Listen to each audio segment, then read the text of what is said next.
And joining us now in the studio is political scientist Wassim Younis from the Al-Qasemi College in the city of Baqa al-Gharbia in the Galilee. Thank you very much for being with us. Thank you.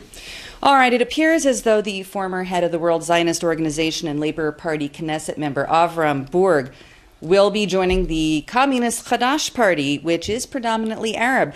How is this news being received in the Arab sector?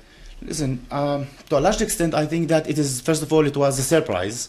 But because of the fact that Avram Burg is considered to be, to a large extent, a person who symbolizes actually the post-Zionism era, and Arabs are afraid actually that Arab nationalism will become not that clear in terms of, you know, a Hadash or the front for peace and equality and democracy, which is primarily speaking an Arab party, and there are Jews who simply joined this party, but now it is actually they are trying to recruit very many Jews, and then it seems the case that this will actually spoil the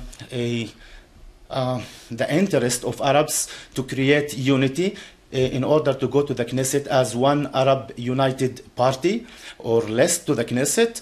But now, because of the fact that there are very many Jews, they are very, very famous, they are afraid that this will not help Arabs, as an understatement, when they go to the Knesset.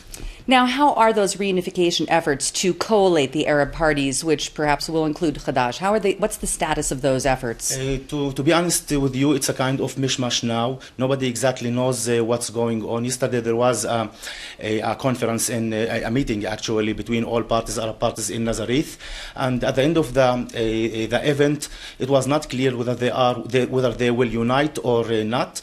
But it is clear, or actually there was a debate around whether it is healthy in terms of politics to run in one Arab united list to the Knesset, or there should be two parties at least in order to increase the level of competition between the parties. Otherwise, and you know, having very many Jews in these Arab parties, especially after the electoral threshold was raised, this might not be perceived by Arab voters as an element that might spur them to go and vote to the Knesset.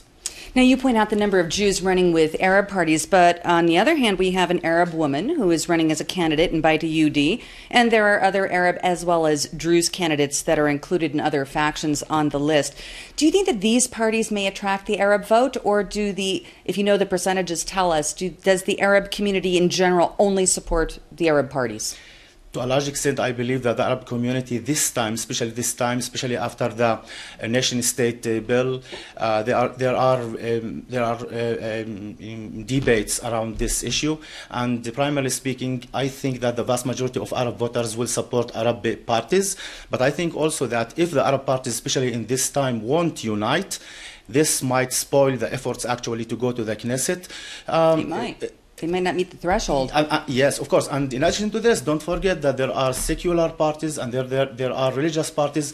And this kind of androgynous, to put all sides, all edges together, it's very difficult. But people say simply that it is actually a case of, it is a very, very substantial case that we are facing these days. And it touches the very substance of our living here in the State of Israel as indigenous Arabs, Palestinians who live in the State of Israel. We're just about out of time, but what do you make about reports that polling indicates that if there is going to be a united Arab list, that most Arab voters would like to see Ahmed Tibi head that list? That's right. I think that, first of all, you know, this is not new.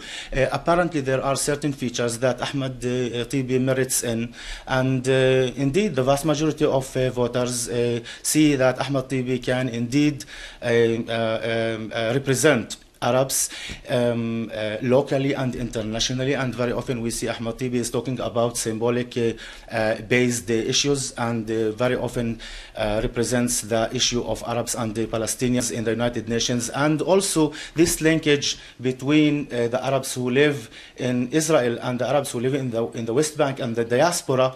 Mostly it is represented by Ahmed Tibi, right. But unfortunately Ahmed Tibi is not found in a position in which which he can dictate on others that because of the fact that the polls show these results, then you have to take me. Exactly. Well, we'll wait and see. Wassim Younis of the Al-Qasemi College, thank you very much for being our guest this evening. Thank you for having me. Thank you. An Israeli